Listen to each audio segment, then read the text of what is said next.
I want to quote the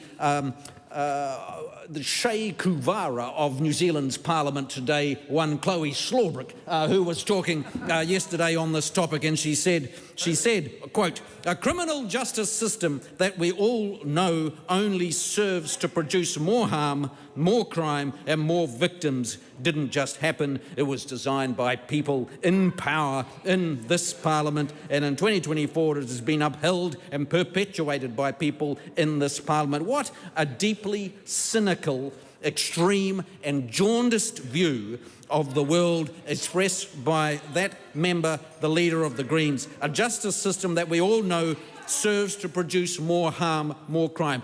We do not agree with that. And actually, I'd like to hear her tell that to the tens of thousands of New Zealanders working today in the justice system, in the courts, in the corrections, in the police, who day in, day out get up to working in the system that she so derides to keep New Zealanders safe. And I'd like to see her tell that to the victims of crime who look to justice, look to the justice system for justice and for consequences for people who commit those crimes in our community. And we didn't hear any alternatives other than blather. We heard from her, I believe that the people will win, that justice will win, that love will win. Well, I'm sorry, we've got to do a bit better than that when people are the victims of serious violent crime. And so this government is focused on bringing together well, what are we doing? Well, here we go. This is what we've got news for you here. We've kept our commitment. So first, the first task is to increase the chances of being caught and held to the account. And that is why, first and foremost, we removed the previous government's misguided and confused focus and goal on reducing the prison population by 30%, irrespective of what was going on in the community. And that was the one that sent the signal that there are excuses for crime. Everybody else in the country is responsible for the crime apart from the person who did it. And that is the thing that undermined the system in the continent. So we've restored a focus on reducing the number of victims of crime. That's number one. Secondly, we've increased the number of police, an extra 500 police. Then we've given them the extra powers.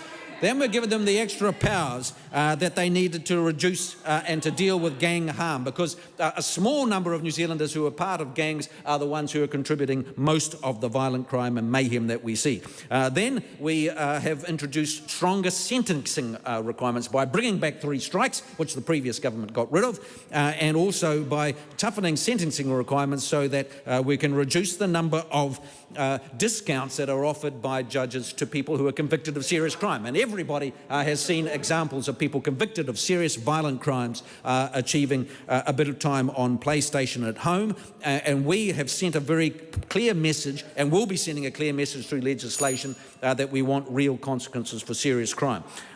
Secondly, we're focusing on the areas where intervention is most needed. And so the Retail Advisory Group that I set up has already sent advice on how we can strengthen the laws around retail people to look after their shops and themselves without the fear of being prosecuted themselves. And that's a very important message. And then finally, we're also so we've got to deal with the situation that we've inherited, where there was a higher level of violent crime. And then secondly, of course, we need to break the cycle of violence. And that is why this government has invested more in rehabilitation programs so that they're available for prisoners awaiting trial. It's why that we're making progress on real drivers like emergency housing. I want to acknowledge the work of Tama Potaka, who's really had dramatic progress in reducing the number of people growing up in emergency housing, which is a training ground. And also we're dealing with truancy, because if you want to deal with youth crime, you've got to deal with getting the kids back to school. So those are the long-term drivers that we're focused on. Thank you very much, Mr. Speaker.